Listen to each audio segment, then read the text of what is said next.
سامعین کرام، آپ سن رہے ہیں ایک دلچسپ اردو جاسوسی کہانی جس کا نام ہے اناگیر۔ اس کہانی کے مصنف ہیں امجد جاوید اور یہ اس سلسلے کی قسط نمبر 61 ہے۔ مجھے امید ہے آپ کو میری یہ کاوش پسند آ رہی ہوگی۔ آپ نے اگر ابھی تک میرا چینل کہانی گھر سبسکرائب نہیں کیا تو ابھی میرے چینل کو سبسکرائب کر کے بیل نوٹیفیکیشن آن کر لیجئے تاکہ آنے والی ہر نئی کہانی کی اطلاع بر وقت آپ تک پہنچ سکے۔ عدت کے اچانک فون آنے سے بلا شبہ میں حیرت زدہ رہ گیا تھا۔ اگر یہ کہا جائے کہ میں حواس باختہ ہو گیا تھا تو یہ سچ تھا۔ اگر ایسا اچانک ہو جائے کہ جو بندے کے تصور میں بھی نہ ہو تو بندہ چکرا کر رہ جاتا ہے۔ میری یہ کیفیت چند لمحوں تک رہی، لیکن اگلے ہی لمحے میں نے خود پر قابو پاتے ہوئے کہا، اچھا ہوا تم نے خود ہی فون کر لیا، میرا وقت بچ گیا۔ بولو کہاں ملو گے؟ ارے اتنی جلدی کاہے کی ہے؟ ذرا شہر کی سیر ویر تو کر لو، تھوڑا سانس تو لے لو، ملتے ہیں پھر۔ مرنے کا اتنا شوق ہے تمہیں کیا؟ اس نے مذاق اڑانے والے خالص لوفرانہ انداز میں کہا تو میں طنزیہ انداز میں بولا، وقت ہی تو نہیں ہے میرے پاس۔ او اچھا، چلو پھر جلد ہی ملتے ہیں، بلکہ میں خود ملوں گا تجھے آ کر، اس نے کہا اور فون بند کر دیا۔ اس کی آواز کار کے اندر گونج کر رہ گئی تھی۔ اس کے لہجے میں ایک اعتماد تھا، ٹھہرا ہوا لہجہ جس میں نفرت، غضب یا ہتک سے زیادہ طنز تھا۔ مجھے ارد گرد خطرہ محسوس ہونے لگا تھا۔ عدت کو میرے بارے میں پتہ ہونا اور میرا فون نمبر اس کے پاس اتنی جلدی پہنچ جانا کوئی معمولی بات نہیں تھی۔ ایسا کیسے ہو سکتا ہے؟ اگرچہ یہ سوال انتہائی اہمیت رکھتا تھا، لیکن اس سے بھی زیادہ یہ اہم تھا کہ مجھے فوراً منظر بدلنا تھا۔ میں نے چند لمحے سوچا، پھر ساتھ بیٹھے روندر سے کہا، روندر، یہاں چندی گڑھ میں کوئی محفوظ ٹھکانہ مل سکے گا؟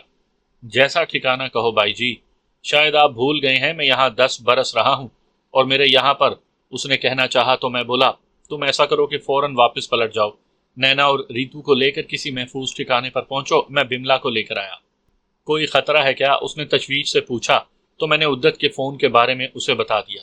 اس کے چہرے پر بھی خوف بھری پرچھائی پھیل گئی۔ وہ چند لمحے سوچتا رہا، پھر بولا، ریتو کو فون کر کے کہیں وہ اپنا سامان لے کر خاموشی سے نکل آئے، ہم واپس وہیں گھر کے قریب جاتے ہیں اور انہیں لے آتے ہیں۔ ٹھیک ہے، لیکن کوئی ٹھکانہ؟ میں نے پوچھنا چاہا۔ بھائی جی آپ ڈرائیونگ کرو، میں سب کچھ کر لیتا ہوں، بملا کو بھی دیکھ لیں گے، روندر نے پرسکون انداز میں سمجھایا تو میں بولا، اوکے، بملا اگر تھوڑی دیر انتظار بھی کر لے گی تو کوئی بات نہیں۔ میری بات سن کر روندر نے گاڑی سڑک کے کنارے روکی۔ میں ڈرائیونگ سیٹ پر آیا تو وہ پیسنجر سیٹ پر بیٹھ گیا۔ میں نے گاڑی بڑھا دی۔ وہ ریتو کو فون کرنے کے بعد فون میں بزی ہو گیا۔ مجھے واپسی کے راستے کا آئیڈیا تھا۔ ہم زیادہ سے زیادہ 2-3 کلومیٹر دور آئے تھے۔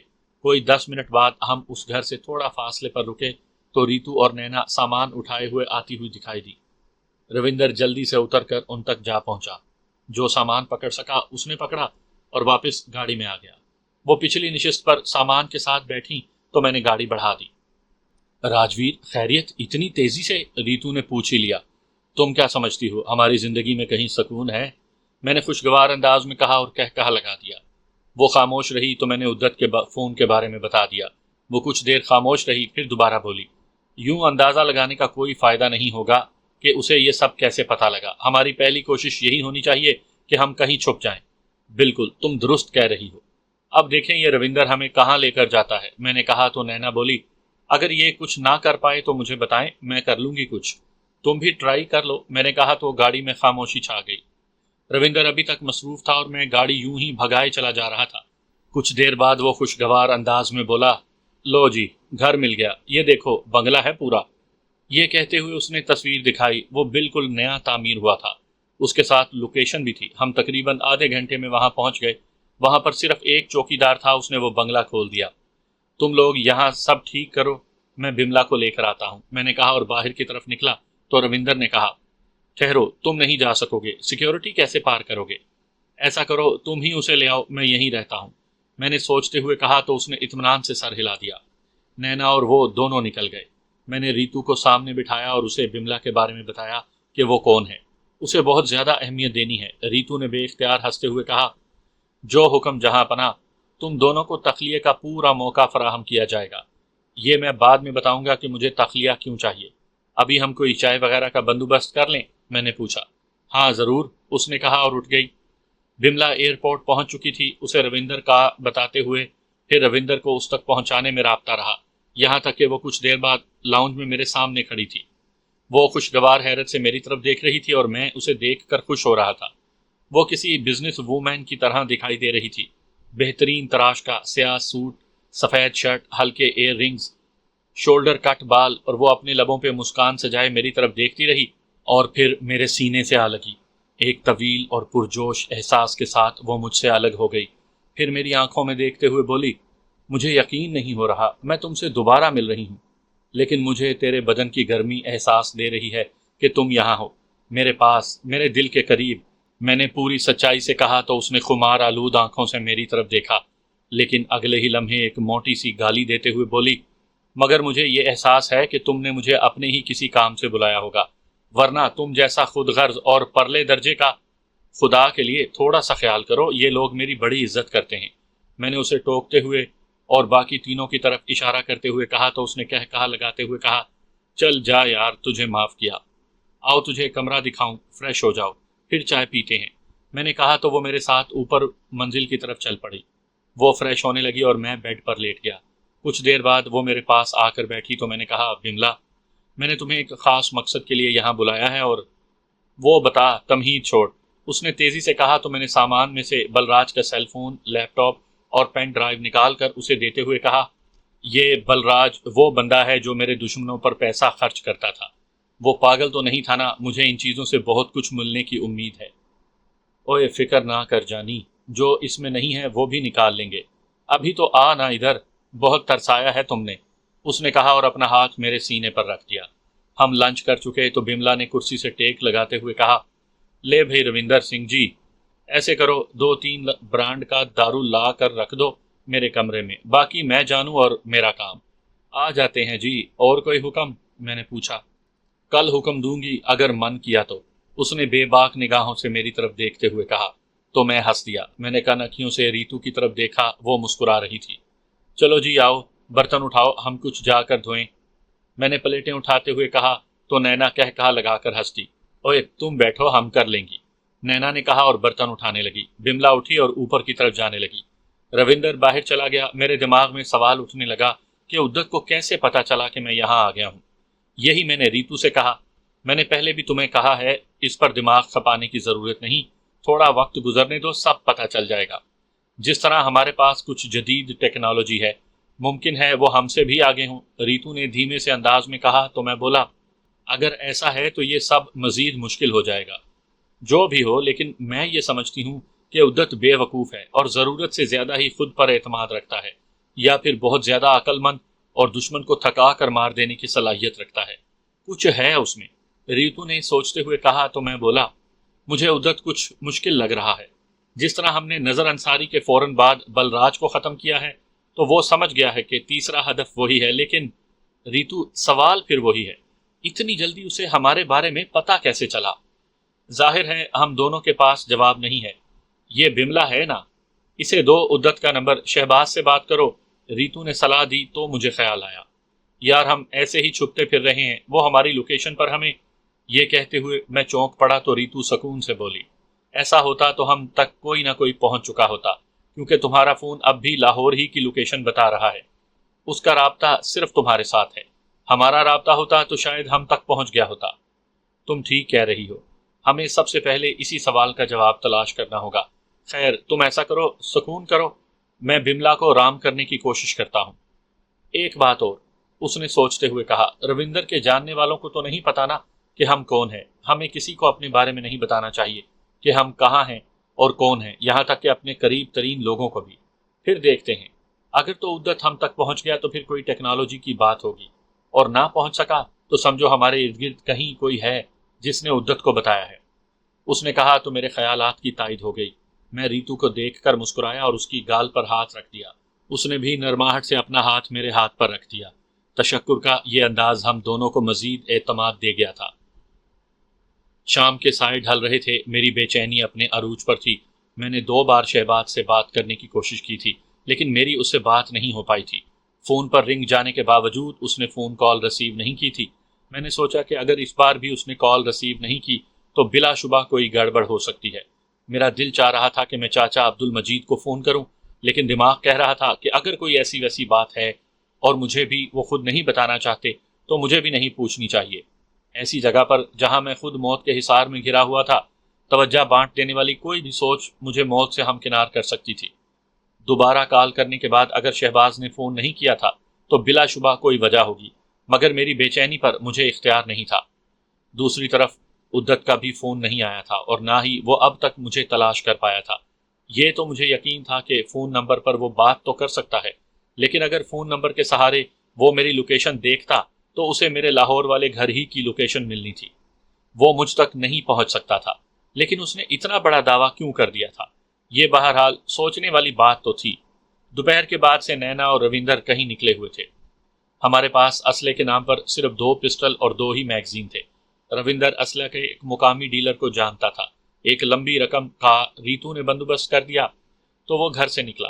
وہ میرے ساتھ مسلسل رابطے میں تھا۔ اب واپسی میں نہ جانے کتنا وقت لگتا، یہ حتمی طور پر نہیں کہا جا سکتا تھا۔ میں اپنے کمرے سے نکلا تو دھوپ ختم ہو چکی تھی، سائے ڈھل کر شام میں بدل گئے تھے۔ میں لاؤنج میں آیا تو ریتو کسی سے فون پر بات کر رہی تھی۔ میں بملا کے کمرے کی جانب چل دیا۔ وہ کمرے میں دھیمی روشنی کیے بیڈ پر نیم دراز اپنے لیپ ٹاپ میں کھوئی ہوئی تھی۔ سائڈ ٹیبل پر پینے پلانے کا سارا سامان رکھا ہوا تھا۔ کمرے میں سگریٹ کے دھوئیں کی مہک پھیلی ہوئی تھی۔ میں نے اس کے قریب پڑی ہوئی کرسی پر بیٹھتے ہوئے پوچھا، یہ تم سگریٹ کب سے پینے لگی ہو؟ میں تو بہت عرصے سے پی رہی ہوں، لیکن پہلے کم پیتی تھی، لیکن اب زیادہ کر دی ہے، اور جب ٹینشن زیادہ ہو تو اور زیادہ پیتی ہوں، اس نے مسکراتے ہوئے کہا۔ اب کیا ٹینشن ہے؟ میں نے پوچھا۔ یار یہ جو تمہارا کام ہے نا، بہت الجھا ہوا ہے۔ یہ کہہ کر وہ چند لمحے خاموش رہی، پھر سنجیدگی سے بولی، اس کا فون تو میں نے کھول لیا ہے۔ چند فون نمبر ہیں جو ایک جال کی مانند ہے، میں ان میں کنیکشن ملانے کی کوشش کر رہی ہوں، ہو جاتا ہے سب کچھ۔ اور وہ پین ڈرائیو؟ میں نے پوچھا تو وہ دھیمے سے بولی، پاسورڈ لگے ہوئے ہیں، وہ بھی کھولنے کی کوشش کرتی ہوں۔ اوکے، اس کا لیپ ٹاپ دیکھو، کچھ کرو، میں نے بے چینی سے کہا تو اس نے لیپ ٹاپ سے نگاہیں ہٹائیں اور دھیمی سی مسکان کے ساتھ بولی، میں تمہاری ذہنی حالت سمجھتی ہوں راجویر، پرسکون رہنے کی کوشش کرو، ہو جائے گا، تھوڑا وقت تو لگے گا نا۔ اس سے پہلے کہ میں جواب دیتا میرا فون بجا۔ میں نے سکرین پر دیکھا تو وہ شہباز کا فون تھا۔ میں نے جلدی سے کال ریسیو کر لی۔ اوئے ماما، کہاں تھے تم؟ میں نے قدرے تلخی سے پوچھا۔ میں سو گیا تھا یار، ابھی اٹھا ہوں، کل سے پھنسا ہوا تھا۔ خیر بول، کیا بات ہے؟ خیریت سے ہونا؟ اس نے ایک ہی سانس میں سب کہہ دیا۔ ابھی تک تو ٹھیک ہوں۔ یہ کہہ کر میں نے عدت والی بات اسے بتائی، تبھی وہ بولا، پریشان نہ ہو، وہ ایسی ہی گیدڑ بھبکی لگا رہا ہوگا۔ باقی رہی تمہارا فون نمبر لینے کی بات، تو کوئی اتنا بڑا مسئلہ نہیں ہے، وہ ایک لاہور میں بھی تمہیں فون کرتا تھا نا، ایسے ہی یہ بھی ہوگا۔ نہیں، یہ عدت ایسا نہیں، میں اسے ہی ٹارگٹ کرنے آیا ہوں، اس نے آدھے گھنٹے میں مجھے فون دے مارا، کچھ ہے یار، سمجھ میری بات۔ میں نے اپنی بات پر زور دیتے ہوئے کہا تو وہ کافی حد تک تشویش سے اوکے کہہ کر میں سمجھ گیا، دیکھ میں کوشش کرتا ہوں، ابھی نکلتا ہوں آفس، اور شانزے سے بھی کہتا ہوں اوکے، میں نے کہا اور فون بند کر دیا۔ میں لاشعوری طور پر رویندر کے لیے بھی پریشان ہو رہا تھا۔ کافی دیر ہو گئی تھی اس نے رابطہ نہیں کیا تھا۔ میں نے چند لمحے سوچا اور اسے کال کر دی۔ رابطہ ہوتے ہی وہ بولا، بس میں ابھی پہنچنے ہی والا ہوں، بس یہیں نزدیک ہوں۔ اوکے، جب تک تم پہنچ نہیں جاتے مجھے اطمینان نہیں ہوگا، میں نے کہا تو وہ ہنستے ہوئے بولا، ڈونٹ وری، میں بس 2 منٹ میں آ رہا ہوں، چل پہنچ جلدی، میں نے کہا اور فون بند کر دیا۔ کچھ دیر بعد رویندر پہنچ گیا تو میں نے اطمینان کا سانس تو لیا، مگر میری بے چینی نہیں جا رہی تھی۔ ایسا کیوں ہو رہا تھا اس کی مجھے سمجھ میں نہیں آ رہی تھی۔ میں ان سب کو چھوڑ کر اوپر چھت پر چلا گیا۔ اگرچہ باہر اندھیرا چھا گیا تھا، لیکن سٹریٹ لائٹ سے کافی روشنی ہو رہی تھی، ہلکی ہلکی ہوا چل رہی تھی۔ میں نے گہرے گہرے سانس لیے، خود کو ذہنی طور پر آزاد چھوڑ دیا۔ کچھ دیر بعد اچانک میرے دماغ میں آیا، میں صرف عدت کے فون آنے ہی سے ذہنی طور پر ڈسٹرب ہو کر رہ گیا تھا۔ میں عدت کو تلاش کرنے کے بجائے یہ ڈھونڈنے کی کوشش میں لگ گیا کہ اسے کیسے پتہ چلا۔ یار اگر اسے پتہ چل گیا ہے تو کیا ہوا، مجھے اپنا ٹارگٹ تو پورا کرنا ہے نا۔ اب اس میں موت کس کی ہوتی ہے، میری یا اس کی؟ یہ فیصلہ تبھی ہونا تھا جب میرا اور اس کا آمنا سامنا ہوتا۔ کیا میں ذہنی طور پر عدت سے مروب ہو گیا ہوں؟ میرے اندر سے سوال ابھرا تو میرے اندر کا اناگیر جاگ اٹھا اور پوری قوت سے آواز ابھری، نہیں، ایسا نہیں ہو سکتا، مجھے اپنا ہدف ہر حال میں پورا کرنا ہے۔ تو پھر دیکھتا کیا ہے، خود تلاش کر اسے، میرے دماغ نے کہا تو میرے ارد گرد پھیلی ساری بے چینی ختم ہو گئی۔ میں ابھی اسی پر سوچ ہی رہا تھا کہ میرا فون بجا۔ میں نے سکرین پر دیکھا تو وہ سردار صاحب کا فون تھا۔ ارے بھائی کہاں ہو تم؟ پتہ چلا کہ تم وہاں نہیں ہو جہاں میں نے بندوبست کیا تھا، اس نے حیرت بھرے لہجے میں پوچھا تو میں نے بتایا۔ میں نے وہاں پر خود کو غیر محفوظ سمجھا۔ اس لیے نکل کر کسی دوسری جگہ پر آ گیا ہوں۔ ابھی تک وہیں ہوں، یہاں سے بھی نکلنا ہوگا مجھے۔ او، تم جہاں بھی ہو کم از کم وہاں سے جاتے ہوئے مجھے بتانا تو تھا، میں کہیں بہتر بندوبست کر دیتا۔ خیر، جہاں تم بہتر سمجھو وہیں رہو۔ نہیں، میں محفوظ جگہ پر ہوں، میں نے بتایا تو اس نے پوچھا، عدت کے بارے میں کچھ پتہ چلا؟ نہیں، ابھی تک میں نے اسے تلاش کرنے کی کوشش نہیں کی۔ میں نے صاف لفظوں میں اسے بتایا تو دوسری طرف سردار صاحب خاموش رہے، پھر بولے، اوکے، جب تم بہتر سمجھو کچھ چاہیے ہو تو مجھے بتاؤ۔ نہیں، ابھی مجھے کچھ نہیں چاہیے۔ ہاں، مگر عدت کے بارے میں کوئی جانکاری ہو تو وہ ضرور دیں، میں نے کہا۔ میں صبح سے اسی تلاش میں تھا، مجھے اس کے چند ٹھکانے معلوم ہوئے ہیں، وہ میں آپ کو میسج کر دیتا ہوں، باقی خود دیکھ لینا، اس نے کہا، پھر چند الوداعی باتوں کے بعد کال ختم کر دی۔ میں نے فون جیب میں رکھتے ہوئے سوچا، عدت کو کیسے تلاش کیا جائے، کہاں ملے گا وہ مجھے، کیونکہ اس وقت میرے سامنے سب سے بڑا سوال یہی تھا۔ میں تھوڑی دیر تک چھت پر ٹہلتا رہا، پھر نیچے آ گیا۔ ریتو نے باہر سے کھانا منگوا لیا ہوا تھا، وہ کھانے کے بعد بملا اپنے کمرے میں جا گھسی، نینا کچن میں مصروف تھی، ہم تینوں لاؤنج میں رہ گئے۔ میں کچھ دیر بیٹھا ان سے باتیں کرتا رہا، اتنے میں سردار صاحب کی طرف سے چند میسیجز ملے، ان میں مختلف جگہوں کے نام تھے۔ سارے مقامات کے بارے میں پڑھنے کے بعد میں اٹھا اور بملا کے پاس پہنچ گیا۔ میں اس کے پاس بیڈ پر بیٹھا تو وہ غور سے میری طرف دیکھنے لگی، پھر لیپ ٹاپ پر نگاہیں جما کر ہنستے ہوئے پوچھا، بڑے قریب ہو رہے ہو، اب میں کام نہ کروں کیا؟ کرو کام، کس نے روکا ہے؟ مجھے ایک نمبر کی لوکیشن دیکھنی ہے۔ میں نے بڑے پیار سے کہا تو اس نے ایک طویل سانس لے کر کہا، نمبر بولو۔ میں نے سیل فون سے عدت کا نمبر نکال کر اسے بتایا۔ اس نے وہ فون لیپ ٹاپ میں ہی رکھ لکھا اور وہیں کچھ کرتی رہی۔ تھوڑی دیر کے بعد اس نے وہ لوکیشن تلاش کر لی، سکرین پر انگلی رکھ کر بولی، یہاں پر ہے وہ نمبر۔ کون سا علاقہ ہے یہ؟ میں نے پوچھا تو وہ بولی، تمہارے فون پر بھیج دی ہے لوکیشن، وہیں دیکھ لو۔ میں نے اپنے فون پر وہ لوکیشن دیکھی، وہ کوئی سہانا کا علاقہ تھا۔ میں لاؤنج میں آ گیا، ریتو اٹھ گئی تھی۔ روندر ایک صوفے پر بیٹھا تھا، میں اس کے پاس بیٹھ گیا اور اسے لوکیشن کے بارے میں بتایا تو وہ بولا، بھائی جی آپ بھی کمال کرتے ہو، مجھے بتاؤ، میں جانتا ہوں عدت کو۔ کیا جانتے ہو اس کے بارے میں؟ آپ نے تو مجھ سے بات ہی نہیں کی، میں نے سوچا شاید ابھی آپ اس کا پتہ ہی نہیں کرنا چاہتے۔ یہ کہہ کر وہ چند لمحے خاموش ہوا، پھر کہتا ہی چلا گیا، کبھی وہ سڑک چھاپ گنڈا تھا، جہاں رہتا تھا مجھے اس جگہ کے بارے میں بھی پتا ہے، میں بھی انہی گلی محلوں میں رہا ہوں۔ پچھلے 3-4 برس میں وہ ایک دم سے ابھر کر سامنے آیا ہے، سنا ہے شہر کا نامی بدماش بن گیا ہے۔ اب کہاں ملے گا؟ یہی تو کامیابی ہے اس کی، رہتا بھی وہ یہیں چندی گڑھ میں ہے اور دکھائی بھی کسی کو نہیں دیتا، روندر نے الجھتے ہوئے لہجے میں کہا۔ میں نے اس کی تعریف کرنے کو نہیں کہا، بلکہ یہ پوچھا ہے کہ وہ ہے کہاں اس وقت، اس کا نمبر اس جگہ کے بارے میں بتا رہا ہے۔ میں انتہائی سنجیدگی سے بولا تو وہ کہنے لگا، میں یہ نہیں کہتا کہ وہ سہانا نہیں جا سکتا، لیکن مجھے یہ کنفرم ہے کہ وہ وہاں رہتا نہیں، باقی ہم تلاش کر لیں گے۔ چل پھر اس کا پتہ کر کہاں ہے، اس سے پہلے کہ وہ ہمیں تلاش کرے، ہم اس تک جا پہنچتے ہیں۔ میں نے حتمی لہجے میں کہا تو وہ سوچ میں پڑ گیا، پھر بولا، چلیں ٹھیک ہے۔ لفظ اس کے منہ ہی میں تھے کہ بملا لاؤنج میں آ گئی۔ اس نے آتے ہی کہا، وہ نمبر اب وہاں پر نہیں، وہ موو کر رہا ہے۔ تم نے دیکھا؟ میں نے تیزی سے پوچھا۔ ہاں، میں نے کراس چیک کیا ہے، اس کے ساتھ 2 نمبر ایسے ہیں جن سے وہ مستقل بات کرتا ہے، میں نے ان نمبروں کو بھی دیکھا ہے، ایک اس کے ساتھ ہے، دوسرا کافی دور، بملا نے سمجھانے والے انداز میں بتایا۔ اس کی لوکیشن کیا ہے؟ میں نے پوچھا تو وہ بولی، بھیج دی ہے تمہارے فون پر۔ میں نے فون دیکھا تو اس پر وہ لوکیشن موجود تھی۔ بملا واپس اپنے کمرے میں چلی گئی، روندر اپنے فون پر مصروف تھا۔ میں لوکیشن دیکھ رہا تھا کہ شہباز کی کال آ گئی۔ میں نے کال ریسیو کرتے ہوئے پوچھا، کچھ ملا عدت کے بارے میں؟ ہاں ملا ہے، اس کا ایک دشمن ہے سیکٹر 47 میں، اس کا نمبر بھیج رہا ہوں، بات کرو، وہی مدد کر سکے گا، اس نے دبے دبے جوش سے کہا۔ یہ تو اچھا ہو گیا، میں کرتا ہوں بات، بہت احتیاط سے ماما، اس نے جذباتی لہجے میں کہا اور چند لمحے کچھ نہ بولا، پھر فون بند کر دیا۔ میں نے چند لمحے سوچا اور پھر روندر سے کہا، روندر چل اٹھ نکلیں۔ کہاں؟ اس نے فون ایک طرف کرتے ہوئے پوچھا۔ بتاتا ہوں، میں نے کہا اور اٹھ گیا۔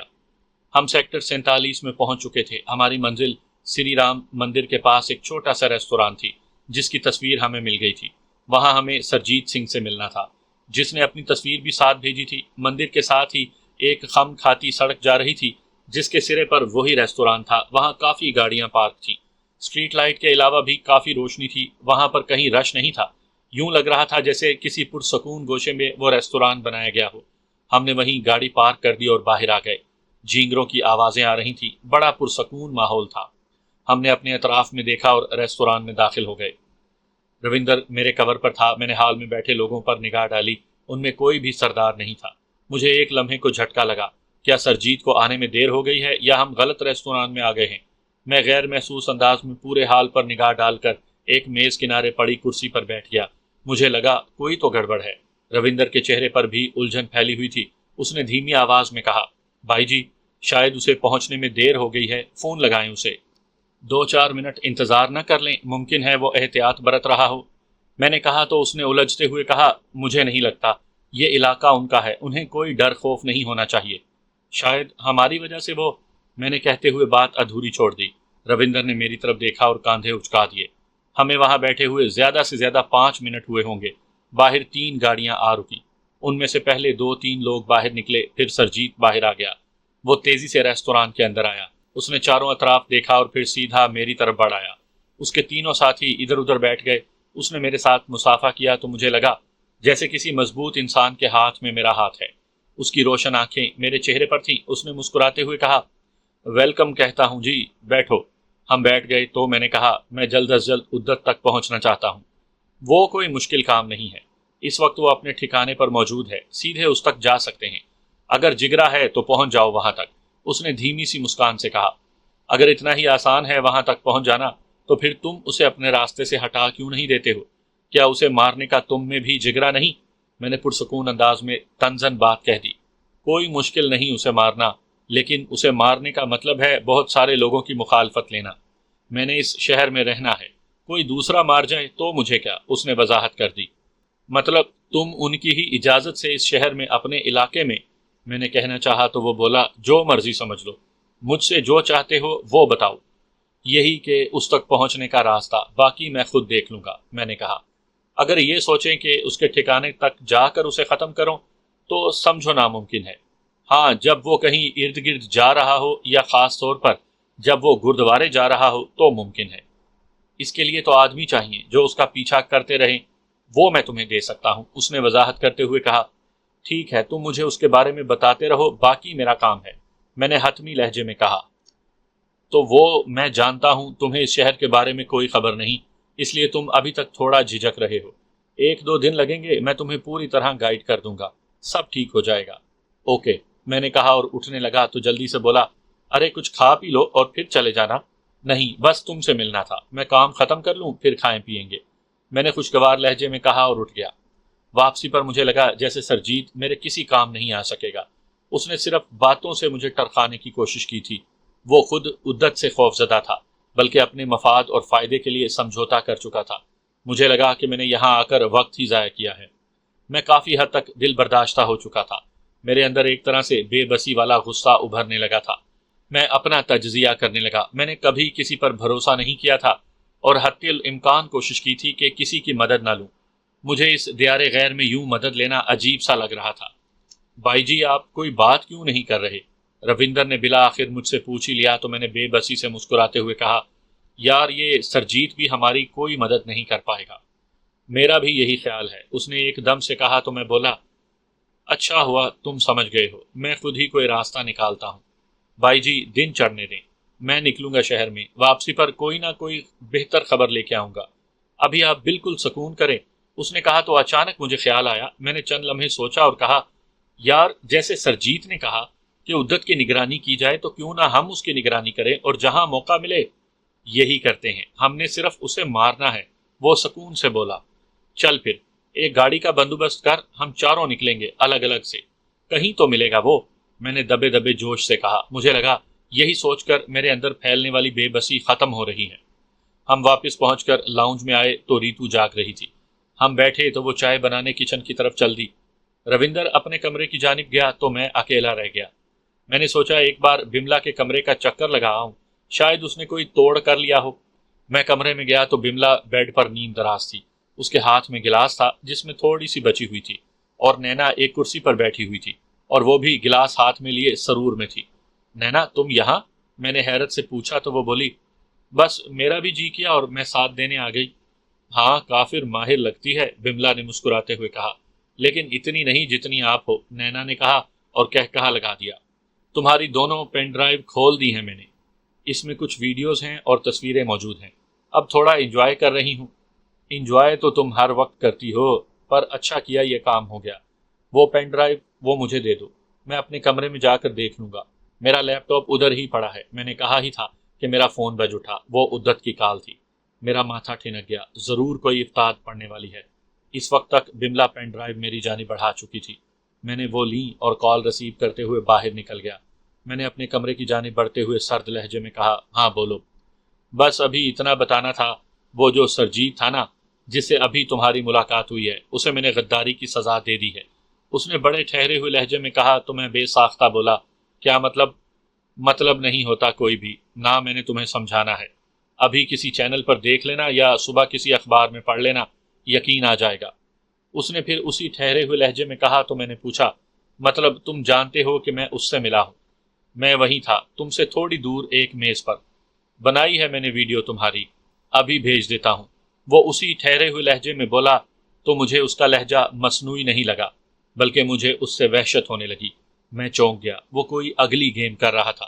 میں فطری طور پر خاموش رہا تو وہ بولا، میرا نشانہ بہت اچھا ہے، میں چاہتا تو اسی وقت تمہیں ختم کر سکتا تھا، لیکن نہیں کیا۔ کیوں نہیں کیا؟ احسان کیا مجھ پر، اور اب یہ احسان جتاؤ گے بھی کہ میں نے تمہیں نہیں مارا؟ اور میں نے کہنا چاہا تو وہ میری بات کاٹتے ہوئے بولا، نہیں، میں احسان جتانا نہیں، کچھ اور چاہتا ہوں۔ کیا چاہتے ہو؟ میں نے پوچھا تو اسی ٹھہرے ہوئے لہجے میں بولا، ابھی نہیں، ابھی تم ویڈیو دیکھو اور انجوائے کرو۔ یہ دیکھو میں تمہیں کیسے مار سکتا تھا، لیکن زیادہ خوش فہمی میں مت رہنا، اب بھی تم میرے نشانے پر ہو۔ تو پھر تم مجھے مار کیوں نہیں دیتے؟ میں نے قدرے سختی سے پوچھا۔ یہی بات میں تمہیں سمجھانے کی کوشش کر رہا ہوں، میں ابھی تمہیں نہیں مار رہا، اس بات کا یقین تمہیں ویڈیو دیکھنے سے مل جائے گا۔ یہ کہتے ہی اس نے کال کاٹ دی، میری اگلی بات ہی نہیں سنی۔ میں اپنے کمرے تک آ چکا تھا۔ میں نے فون دیکھا تو ایک دم سے کئی سوچیں میرے دماغ میں گھس گئیں۔ میں عدت پر حیران تھا، یہ بالکل الگ طرح کے دشمن سے پالا پڑا تھا۔ میں نے فون کھولا تو ایک ویڈیو موجود تھی، وہی ریستوران کا منظر تھا، میرے دائیں جانب سے کسی نے ویڈیو بنائی تھی، یہی کوئی 1 منٹ دورانیے کی تھی۔ اس نے بتایا ہی نہیں، جتا بھی دیا تھا کہ عدت نے جو کہا تھا ٹھیک کہا تھا۔ میں ابھی وہ ویڈیو دیکھ کر اس کے اثر سے نہیں نکلا تھا کہ ایک تصویر آ گئی جسے دیکھ کر میں ششدر رہ گیا۔ وہ تصویر سامنے سڑک سے لی گئی تھی، اسی گھر کی تھی جس میں ہم ٹھہرے ہوئے تھے۔ ذرا سا غور کرنے پر پتہ چل گیا کہ یہ تصویر ابھی کی ہے۔ میں ایک دم چونک گیا، کیا وہ ابھی باہر ہیں؟ کیا انہوں نے ہمیں گھیر لیا ہے؟ یہ خیال آتے ہی میں تیزی سے باہر نکلا۔ میں نے فون جیب میں ڈالا اور پسٹل نکال کر چھت کی جانب بڑھا۔ میں انتہائی کم وقت میں چھت پر تھا۔ میں نے احتیاط سے باہر کی جانب دیکھا تو سڑک پر کوئی بھی نہیں تھا۔ میں نے حتی الامکان ہر طرف دیکھا، کہیں بھی کوئی زیرو نہیں تھا، سڑک دور تک سنسان تھی۔ یہ بندہ میرے ساتھ کیوں کھیل رہا ہے؟ میرے دماغ میں خیال آیا تو مجھے حالات کی گھمبیرتا کا احساس ہوا۔ وہ بالکل ٹھیک کہہ رہا تھا کہ میں اس کے نشانے پر ہوں۔ ایک لمحے کے لیے میں خود کو بے بس تصور کرنے لگا، وہ بندہ جس کے میں نشانے پر تھا، اس نے مجھے مارا کیوں نہیں؟ یہی وہ سوال تھا جو میرے دماغ میں گردش کرنے لگا تھا۔ میں واپس کمرے میں آ گیا، میرے سامنے کئی سوال آن کھڑے ہوئے تھے۔ عدت کے نشانے پر میں ہوں تو وہ مجھے مار کیوں نہیں رہا؟ دوسرا، اگر وہ مجھے مارنا نہیں چاہتا تو یہ کھیل کیوں کھیل رہا ہے؟ وہ چاہتا کیا ہے؟ اس کا ایسا رویہ کیوں ہے؟ کیا وہ چوہے بلی کی مانند مجھے تھکا کر مارنا چاہتا ہے؟ ایک دم سے سوچیں میرے دماغ پر حاوی ہو گئی تھی۔ جیسے ہی مجھے احساس ہوا، میں نے سبھی سوچوں کو جھٹکا اور اپنا لیپ ٹاپ کھول کر اس میں پین ڈرائیو لگا دی۔ اس میں چند ویڈیوز تھیں، وہ اس نے اپنے خفیہ کیمروں سے بنائی تھی، جن میں آواز بھی صاف سنائی دے رہی تھی۔ کسی میں کوئی پلان ڈسکس ہو رہا تھا، کہیں رقم دے رہا تھا۔ یہ ایک طرح سے اس نے اپنے پاس ثبوت رکھے ہوئے تھے۔ میں باری باری انہیں دیکھتا رہا کہ اچانک ایک ویڈیو میرے سامنے آئی تو اس نے مجھے ہلا کر رکھ دیا۔ اس ویڈیو میں بلراج کے گھر میں سردار صاحب بیٹھے ہوئے تھے۔ ان کے درمیان جو گفتگو تھی وہ نہ جانے کس موضوع پر تھی، لیکن سردار صاحب کا اس کے گھر میں ہونا اور یوں باتیں کرنا مجھے سب کچھ سمجھا گیا تھا۔ میرے دماغ میں فوراً یہ خیال آ گیا کہ عدت کو اگر میرے بارے میں معلوم ہے تو وہ صرف سردار صاحب کی وجہ سے۔ میرے اندر بہت کچھ ٹوٹ گیا تھا۔ ایک شخص جس پر میں نے اعتماد کیا تھا، اب وہی چابی والے کھلونے کی مانند مجھے چلا رہا تھا۔ میں ساری کہانی سمجھ کر اٹھا اور بملا کے کمرے میں جا پہنچا۔ نینا وہیں بیٹھی ہوئی تھی۔ میں خاموشی سے اس کے پاس جا کر بیٹھ گیا تو وہ میری طرف دیکھ کر بولی، بڑی جلدی دیکھ لیا سب کچھ؟ بملا، ایک کام کرو، یہ ایک نمبر لو اور عدت کے نمبر سے ملاؤ، دیکھو ان میں کب اور کتنی بار گفتگو ہوئی ہے۔ میں نے کہا تو میرا لہجہ بجھا ہوا تھا۔ تبھی اس نے مجھے غور سے دیکھتے ہوئے پوچھا، راجویر خیر تو ہے نا؟ خیر ہی تو نہیں ہے، یہ کہہ کر میں نے نینا کی طرف دیکھ کر کہا، جاؤ ریتو اور روندر کو یہیں لے آؤ۔ اوکے، اس نے کہا اور کمرے سے باہر نکل گئی۔ میں نے سردار صاحب کا نمبر اس کی طرف بڑھایا تو وہ اسے لیپ ٹاپ میں دیکھنے لگی۔ جب تک بملا نے وہ دونوں نمبر دیکھے، ریتو اور روندر بھی وہیں آ گئے۔ وہ آ کر خاموش بیٹھ گئے۔ تبھی بملا نے سر سراتے ہوئے لہجے میں کہا، ہاں راجویر، تمہارا خیال بالکل ٹھیک ہے، ان کی آپس میں بات ہوتی ہے، آج بھی کئی دفعہ بات ہو چکی ہے۔ بات بتاؤ بابو جی، ہوا کیا ہے؟ روندر نے تیزی سے پوچھا تو میں نے سب کے سامنے ویڈیو چلا دی اور پھر میں نے جو سوچا اور سمجھا تھا سب کو بتا دیا۔ تبھی ریتو نے غصے میں کہا، او، اس کا مطلب ہے کہ سردار ہمیں ڈبل کراس کر رہا ہے۔ نہیں، ڈبل کراس نہیں، وہ ہمیں اپنے انداز میں چلانے کی کوشش کر رہا ہے۔ میں مر جاؤں یا عدت، دونوں ہی اس کے لیے فائدہ مند ہیں۔ بات سمجھ میں نہیں آ رہی، روندر نے الجھتے ہوئے کہا۔ سمجھ آ جائے تو منافقت کیسی، میں نے ہنستے ہوئے کہا اور خاموش ہو گیا۔ چند لمحے اس کی طرف دیکھتا رہا، کوئی جواب نہ پا کر میں بولا، ہم اس وقت عدت کے نشانے پر ہیں، وہ کسی بھی وقت یہاں اپنے بندے لے کر چڑھائی کر سکتا ہے، ہمیں فوراً یہ جگہ چھوڑنا ہوگی۔ تو پھر نکلیں، اس نے انتہائی سنجیدگی سے کہا۔ نکلنا تو ہے، کوئی ٹھکانہ ہے یا؟ میں نے پوچھا۔ کوشش کرتا ہوں، اس نے کہا اور اپنا فون نکال لیا۔ اچھا کرو کوشش، میں نے کہا اور ساری ویڈیوز چاچا عبد المجید کو بھیجنے لگا۔ نیٹ پاورفل نہ ہونے کی وجہ سے کچھ وقت لگ رہا تھا۔ اس دوران میں سوچتا رہا، پھر اچانک میں نے سر اٹھا کر کہا، ریتو، بملا اور نینا، تم تینوں پہلی ملنے والی فلائٹ سے نکل جاؤ، میں اور ورندر ہوں گے تو سب سنبھال لیں گے۔ ایسے کیسے چھوڑ کر جا سکتے ہیں؟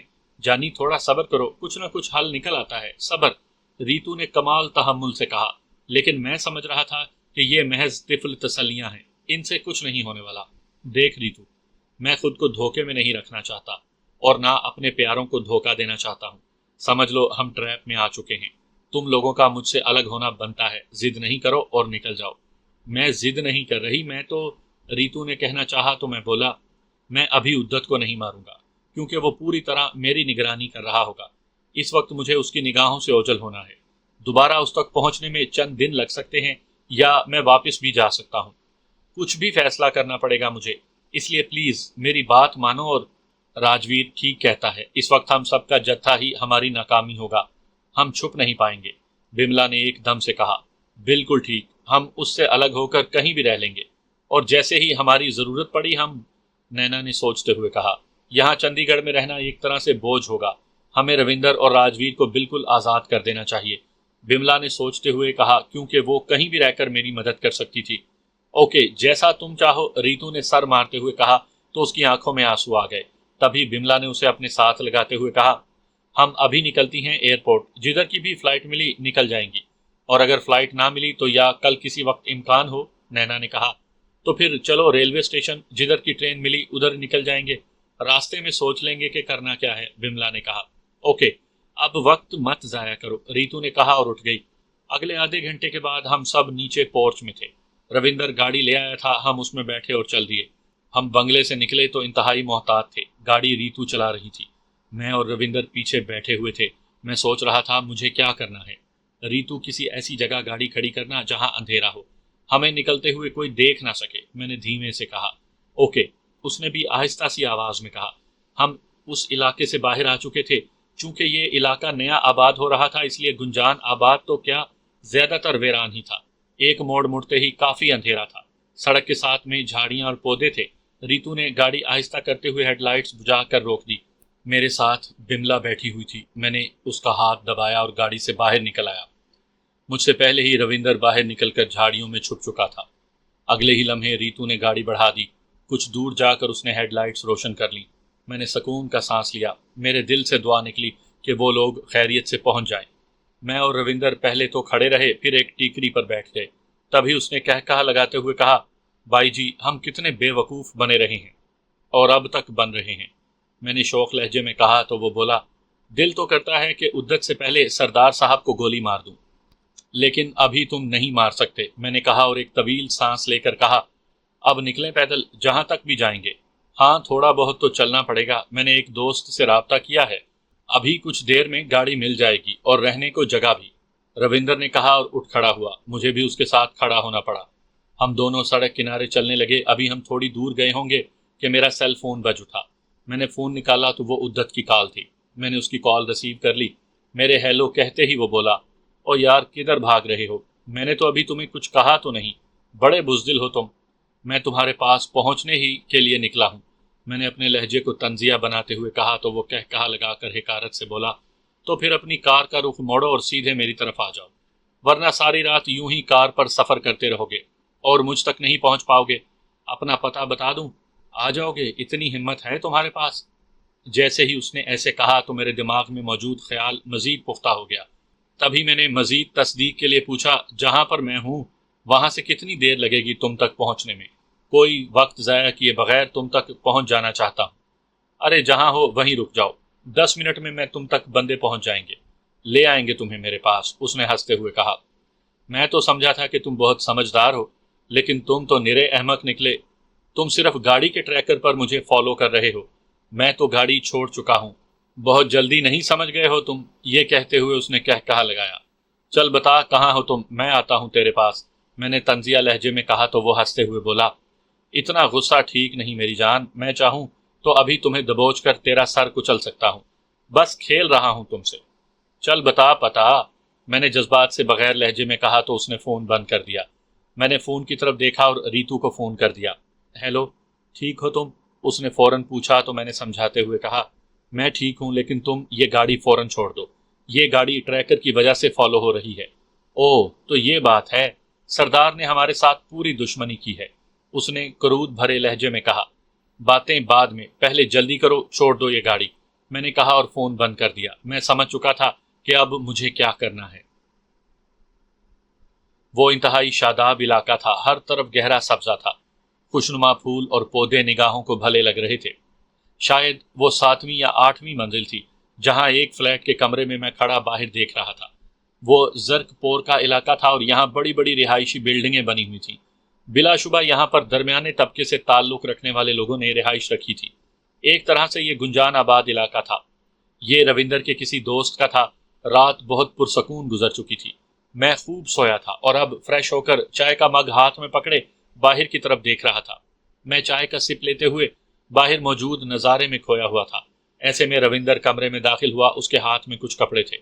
یہ لیں بھائی جی، جو سمجھ میں آتا ہے پہن لیں۔ یہ تو بہت اچھا کیا ہے تم نے، میں نے خوش ہوتے ہوئے کہا۔ آپ پہنے، میں آتا ہوں تھوڑی دیر کے بعد، اس نے کہا اور واپس چلا گیا۔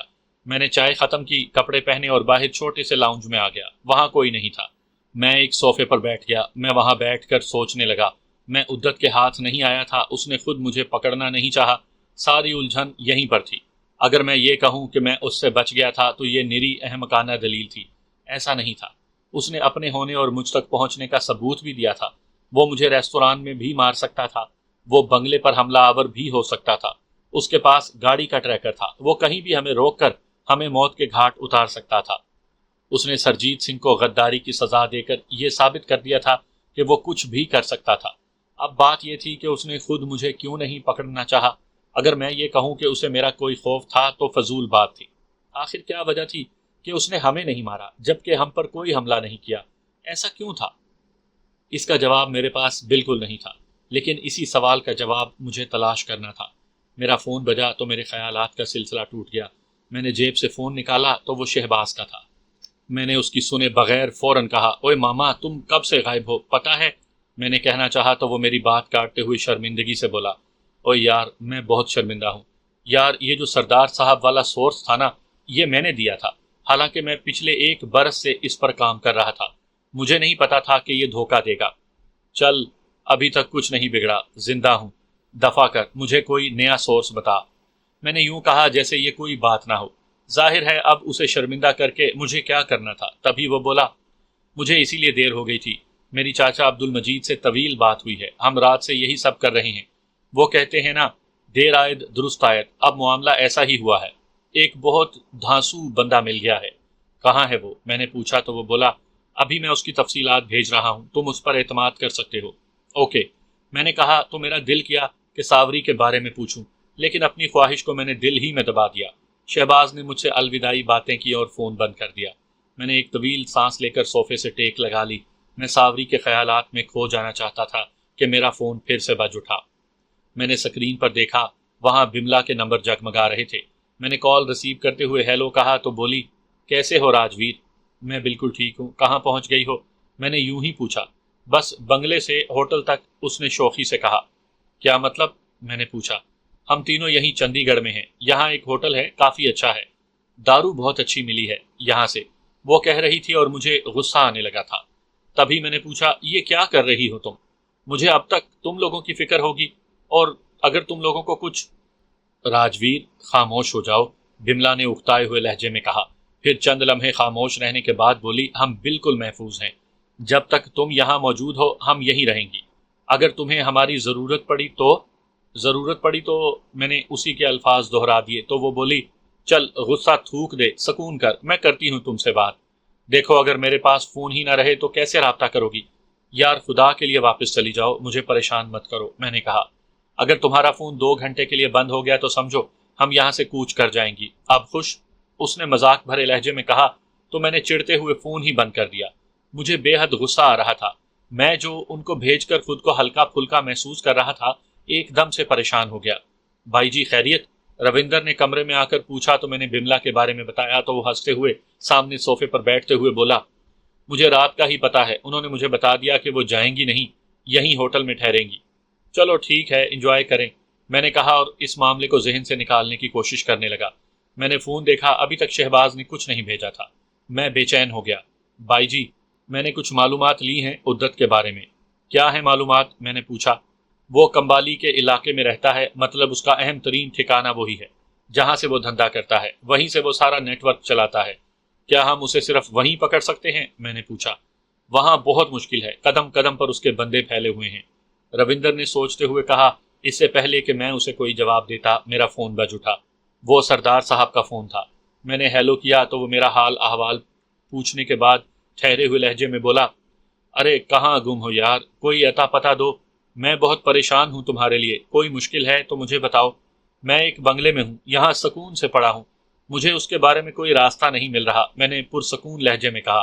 اچھا ایسا کرو، میں آج شام چندی گڑھ آ رہا ہوں ایک کام سے، رات ہی کسی وقت مجھے واپس بھی جانا ہوگا، آ جانا میرے پاس، کوئی راستہ نکالتے ہیں، وہاں تجھے ایک بندے سے ملوانا ہے، مجھے پتہ بھیج دیں، میں آ جاؤں گا، میں نے کہا۔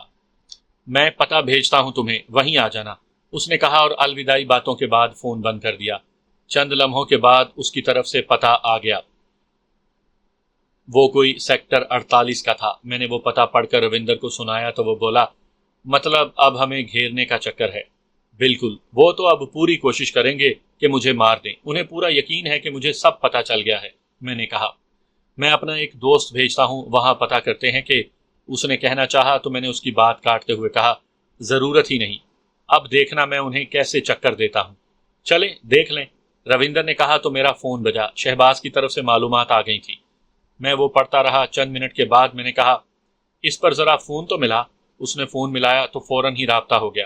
میں نے فون پکڑا تو دوسری طرف سے ایک بیٹھی ہوئی آواز سنائی دی، ہاں بولو بھائیا، کمل پرکاش بات کر رہے ہو؟ میں نے پوچھا۔ ہاں ہاں کر رہا ہوں بات، بولو، دوسری طرف سے جواب آیا۔ آپ کے پاس ستلج والی مچھلی ہوگی کیا؟ میں نے پوچھا تو دوسری طرف لمحہ بھر خاموشی کے بعد وہ بولا، ارے آج کل تو وافر مقدار میں ہے، بولو کتنی چاہیے؟ جتنی آپ دے سکتے ہو، میں نے پوچھا تو وہ تیزی سے بولا، چلیں میں پتہ کرتا ہوں سٹاک میں کتنی ہے اور کب مل سکتی ہے، ویسے چاہیے کتنی؟ جتنی بھی مل جائے، میں نے کہا۔ میں کرتا ہوں تھوڑی دیر کے بعد فون، اس نے پرسکون لہجے میں کہا۔ رکھتا ہوں، اس نے کہا اور کال ختم کر دی۔ ہم نے طے شدہ کوڈ ورڈ میں بات کر لی تھی۔ میں فون واپس کرتے ہوئے بولا، تیار ہو جا روندر، ابھی ہمیں نکلنا ہے۔ میں تیار ہوں بھائی جی، اس نے کہا تو میں اٹھ کر ٹہلنے لگا۔ میرے اندر ایک دم سے بے چینی بھر گئی تھی۔ وہ موہالی کے علاقے میں ہی ایک گوشت مارکیٹ تھی، وہاں مچھلی زیادہ فروخت ہوتی تھی، باقی گوشت بہت کم۔ ہم دونوں مارکیٹ تک ایک ٹیکسی میں پہنچے تھے، مجھے مارکیٹ کے اندر نہیں جانا تھا، باہر ہی کھڑے ہو کر کمل پرکاش کا انتظار کرنا تھا۔ چند منٹ کے بعد میں نے دیکھا ایک موٹا سا سانولے رنگ کا بڑے پیٹ والا گنجا سا شخص مارکیٹ سے باہر نکلا۔ اس نے سیاہ ڈھیلی سی پتلون اور چیک دار شرٹ پہنی ہوئی تھی۔ وہ عام سے انداز میں ادھر ادھر دیکھتا ہوا سڑک کے کنارے آ گیا، پھر اس نے جیب سے فون نکال کر کال کی تو روندر کا فون بول اٹھا۔